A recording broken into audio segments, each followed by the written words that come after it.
What is going on, guys? I'm Alpha Geo here, and today I'm going to be bringing you a little bit of a story. Um, it was my first time going inside a lake and swimming. Um,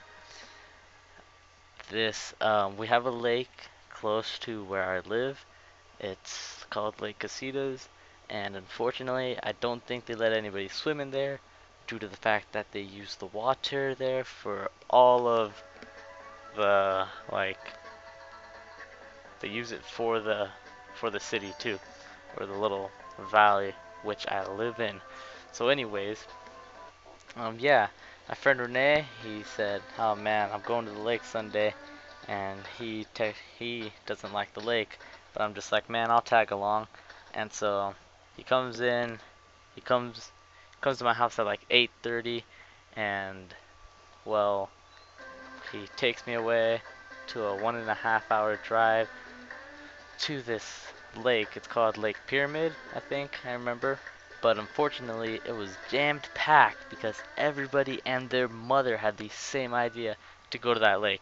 I don't know if it's a popular lake or due to the fact that it was Sunday. But regardless, it was too full, and we turned around and we went to a different lake, our Plan B lake. I think it was called like North Lake or something. I can't remember. But we got there. We had a little jet ski thing, which we never used, by the way. It was pretty sad, but whatever. Um, so we got in there. We went to the lake. We found our little picnic area, place, bench thing, and we set up our tents over there. And we made food. Um, we made tacos due to the fact that we're Mexican and we love tacos and meat, good stuff. Anyways, so we did that, and then after standing around playing cards or exploring the park area for about an hour and a half, we decided to go to the lake.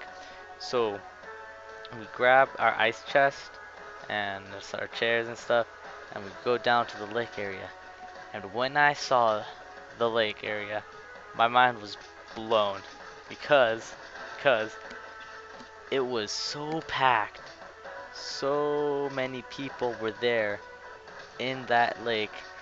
It had a little designated area, like it was fenced off by like buoys or whatever, and there were so many people. It was so many people. Too many, too many. But regardless, we were saying things like, "Oh man, they probably urinate in the pool, or not the pool, the lake, and it probably all floats downstream." And we were like, "Oh man, that's gross." But we decided to go in anyways, and we got in. It was a slow process. We just walked in until we were fully submerged.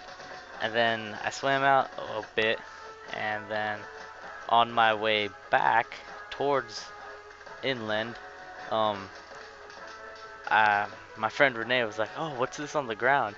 And so I stopped treading water for a little bit, so let me sink for a bit, and my foot touches the ground, and it's like slime or something, and I immediately stopped touching it, go back to treading water, and I did not want to touch it until I knew what it was.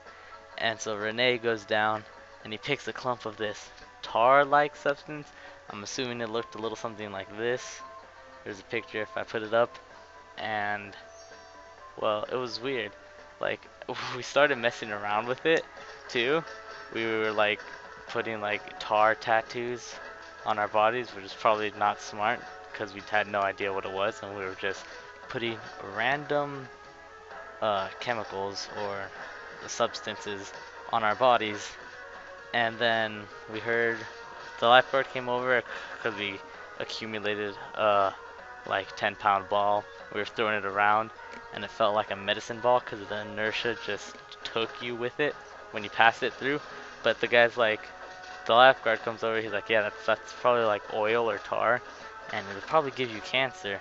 Of course, he was probably lying, but regardless, we stopped messing with it, and it was quite interesting because It was just some random substance. But anyways, that was my first time going to swimming in a lake. Uh, Now I just assume there's gonna be tar at the bottom of every lake. Yup.